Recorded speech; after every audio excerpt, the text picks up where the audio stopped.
धर्मपुर जहाँ लोगों की गरीबी तो बढ़ी है पर दिल उससे भी बड़े हैं। मोहन अपने खेत की मेड़ पर खड़ा था। उसने थोड़ा सा मिट्टी उठाकर सूंघा और मुस्कुराकर बोला, काश हर सुबह ऐसी ही रहे, ना सूखा पड़े ना बारिश ज्यादा हो, बस फसल हर साल मुस्कुराए। पीछे से गर्माहट भरी आवाज आई, खेत सिर्फ जमीन नहीं होता बेटा, ये किसान की धड़कन होता है।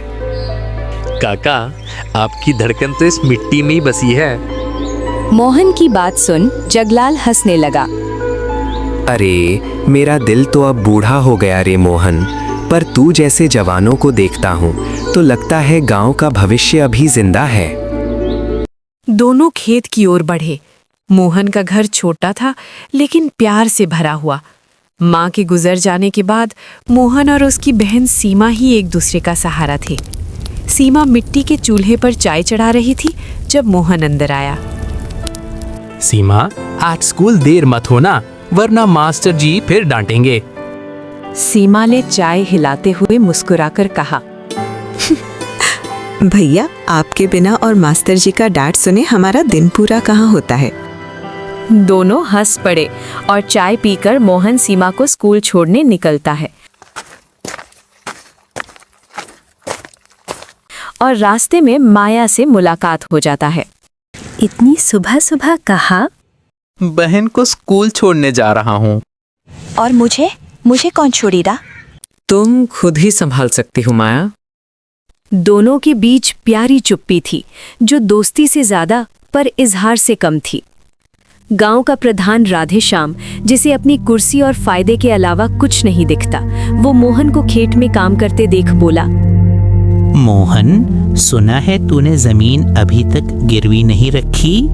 क्यों रखूं प्रधान जी, अगर मेहनत करूंगा तो फसल जरूर उगेगी।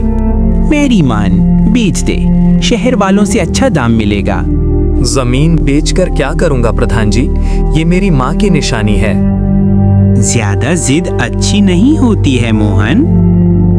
मोहन ने शांत आवाज में जवाब दिया, किसान की जिद नहीं होती प्रधान जी, उसकी इज्जत होती है। प्रधान खामोश हो गया। शाम होते होते मौसम बदल गया। हवा तेज हुई, बादल घने हुए। अचानक बारिश ने गांव को झकझोर दिया।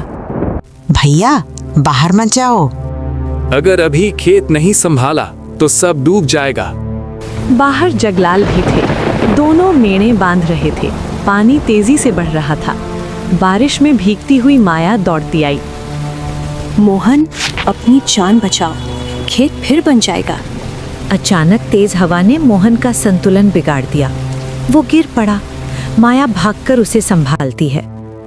बरसात रुकी लेकिन मोहन की आधी फसल नष्ट हो चुकी थी। मोहन मिट्टी पर बैठ गया, आंखें भर आईं। मेरी मेहनत सब खत्म। बेटा, मिट्टी कभी किसी को छोड़ती नहीं, तू उससे हार मत मान। कुछ दिनों बाद शहर से आया बिजनेसमैन हरीश मोहन से मिला। तुम्हारी हालत बहुत खराब है मोहन, जमीन बेच दो, मैं अच्छे पैसे दूंगा। पैसे से सब कुछ नहीं बिकता। कठिन समय हर किसी को तोड़ देता है मोहन, सोच लो। मोहन ने सख्त लहजे में कहा, किसान को नहीं तोड़ सकता। कुछ दिन बीत जाने के बाद मोहन के पास पैसे कम हो रहे थे। सीमा की स्कूल फीस भी जमा नहीं हो पा रहा था। मोहन, शहर चलकर काम कर ले, खेत बाद में देख लेंगे। नहीं, मैं अपनी मिट्टी को नहीं छोड़ूंगा।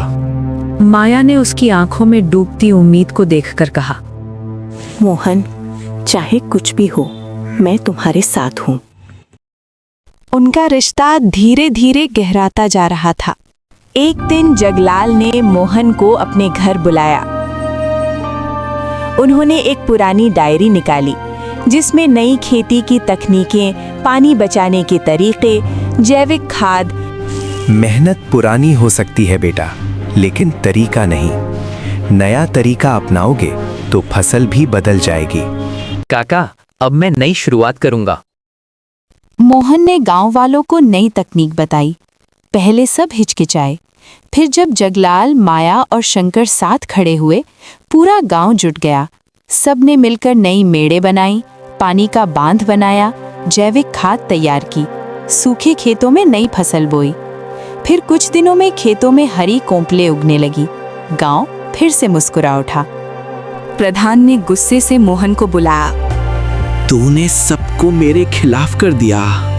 प्रधान जी, हम आपके खिलाफ नहीं, अपने गांव और मिट्टी के साथ हैं। प्रधान के पास कोई जवाब नहीं बचा। कुछ महीनों बाद फसल लहलहा उठी। मोहन की फसल पूरे जिले में सबसे अच्छी मानी गई। सीमा ने स्कूल में टॉप किया। माया और मोहन खेत में खड़े मुस्कुरा रहे थे। पीछे से जगलाल आए। देखा बेटा, मिट्टी कभी धोखा नहीं देती। काका, ये जीत सिर्फ मेरी नहीं, पूरे गांव की है। धीरे धीरे दोस्ती प्यार में बदल गई। गांव वालों ने कहा, मोहन, अब माया को घर ले ही आओ। जगलाल ने आशीर्वाद दिया। दोनों एक दूसरे की ताकत हो, जीवन भर साथ रहो। शादी पूरे गांव में धूमधाम से हुई। शाम को खेत की मेड़ पर खड़े मोहन और माया सूरज को ढलते देख रहे थे।